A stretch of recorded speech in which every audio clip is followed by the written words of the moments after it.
Alright, here we are. Why is it use a face on your motor scooter? Why not? I completely agree. So, can I ride your motorcycle? Go ahead, be my guest. Sweet, it's gonna be awesome. Hey, what does this button do? That was badass. Wait a minute, how am I supposed to get home?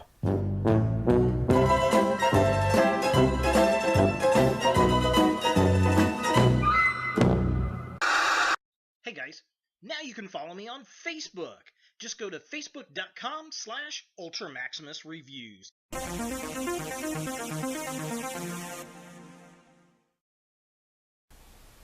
Hello YouTube, Ultra Maximus back with another retro review, and today we're rewinding it all the way back to 1994 with Wolverine and his Mutantcycle from Toy Biz. Now, I got this figure in a trade with my buddy CC. Thank you so much, sir. I got a huge lot of old Toy Biz action figures. It was a collection that he had that included some vehicles, and he was looking for some hard-to-find pop figures. He's big into pops. And he actually lives out by the Funko headquarters, but there are just some things he can't get out there, and then there's like FYE, he doesn't have any of those out his way, so I was able to pick up some Hot Topic and FYE and other chase figures for him and his lady, and he sent these out, and these things are just awesome.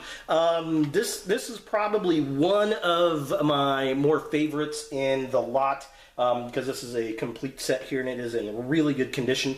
Now the funny thing is, the interwebs show this being released in 1994, but the stamp on it says 1991, but I've seen multiple findings saying it's 1994, so I'm guessing it's just an old stamp on the actual figure itself, or the cycle itself. Now, this was retooled in 1995 or 6, and it was retooled for the Wolf Cycle, which they put a different Wolverine on it that had the yellow suit and the black mask, and then they, or blue and black and all that kind of stuff, the, 90s X-Men look, and then they repainted the bike in the same colors, and they removed the claws.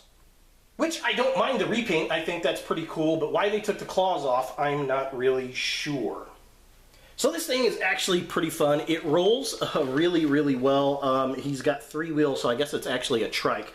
There's 2 back here, and then there's 1 up here. It's got a few play gimmicks on it, which are pretty darn cool, and some that are a little bit darn frightening. Now, the chrome has worn off in some of the spots, but I mean, this is from the 90s. I expect that. Other than that, this figure is in a remarkable condition.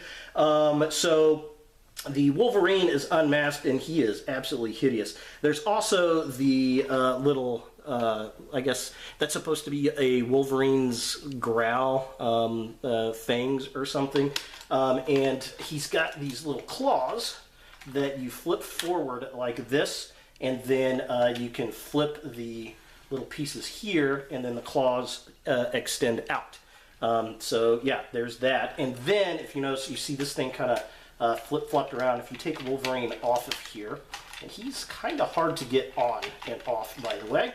The little pieces down here, if you pull these downward, the head is like this, and then when you release them, Wolverine's face comes up, and that is just creepy than all get out. I don't know what is up with that, why that is that way, but yeah, so that is very strange. And then here's Wolverine. This is a really ugly Wolverine, by the way.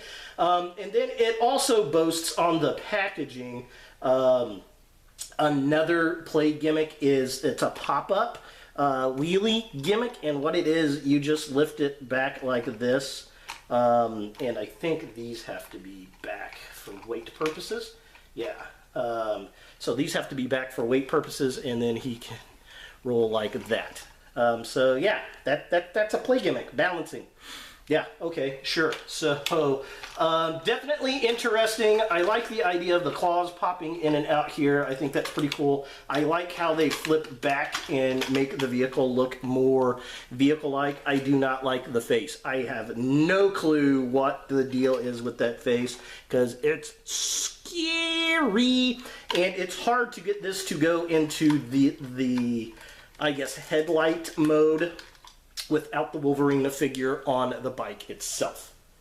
Now, Wolverine, he is pretty basic as far as the old toys go. His arms move up and down like this, and that's pretty much it. His head moves back and forth. He has no movement in his waist. His legs kick up that far. They don't hardly kick back at all. He's got single joints in his knees. And then what's interesting, he's got claws that pop out, and they go back and over. So if you push this button, bink, his claws pop out. So this one doesn't pop out as well. You're going to have to force it out. They're kind of pushed in. Come on, pop out, Wolvie. They're kind of down. They're supposed to, when you put them in like this, you're supposed to pull them in like this and then kind of pop them back underneath his fist to get them to stay in, like that. And this one's a little too far. I need to get a knife or something and get them to pop out. They've gone in too far! It's like Old Man Logan, and he can't get his claws to pop out. So that's kind of funny.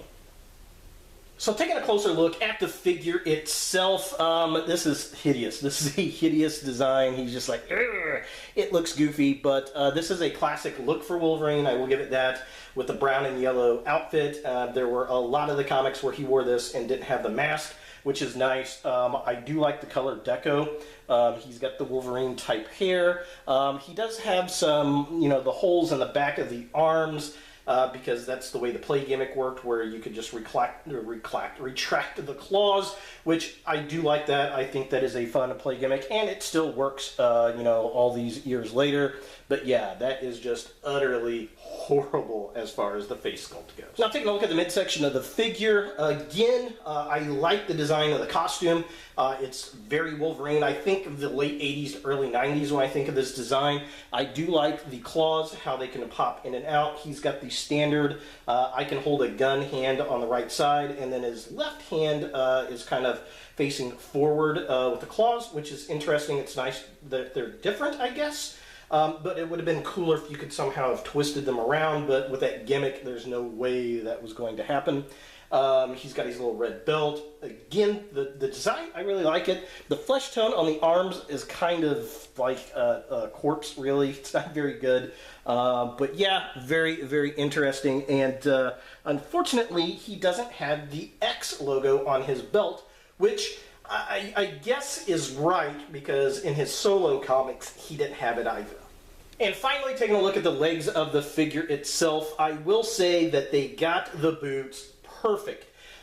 This is exactly the way I remember these boots in the late 80s and early 90s when I was a kid trying to draw Wolverine. I thought these were the most complicated things ever, where they got the spikes at the top of the boots going to the left and right, that black stripe that goes all the way down the boot, and then the rest of it being brown. I just really, really tried to draw this and get them to look cool. Sometimes I was successful and sometimes I was not.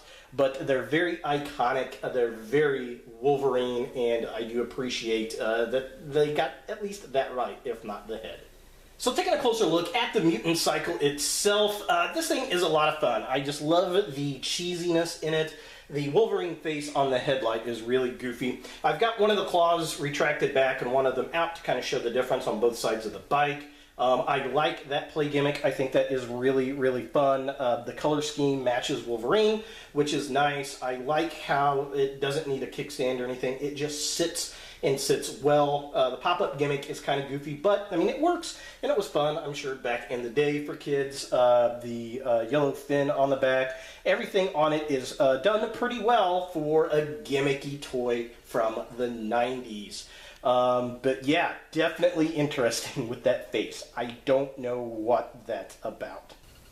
For comparison, here we have the maskless Wolverine and Wolverine's Mutantcycle with my favorite Toy Biz figure from the old X-Men 90s line, and it's Weapon X. and he's definitely a lot shorter than the Weapon X figure, and the Weapon X figure has more articulation. It's just, this is an all-around a better figure. I mean, the whole point, I think, to this guy is to be able to ride that motorcycle, and yeah, without that bike, there's just, I don't think I'd want him at all. So is Wolverine and his mutant cycle something that you want in your X-Men collection? Well, unless you collect the old 90s Toy Biz figures, no, you could probably pass on this pretty easy. But if you are a 90s Toy Biz junkie like I am, this is definitely something that's very fun to have in the collection. I've seen this going anywhere from about $10 loose without the Wolverine, all the way up to about $80-$90 complete in box. So it depends on how good of condition you want to get this figure in.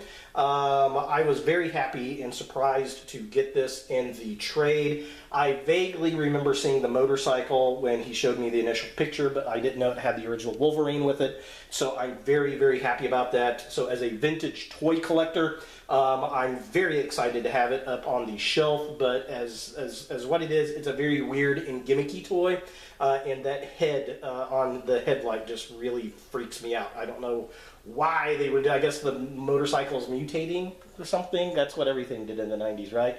So it's definitely a lot of fun, and it may or may not be your cup of tea. So there he is, Wolverine and his mutant cycle from Toy Biz.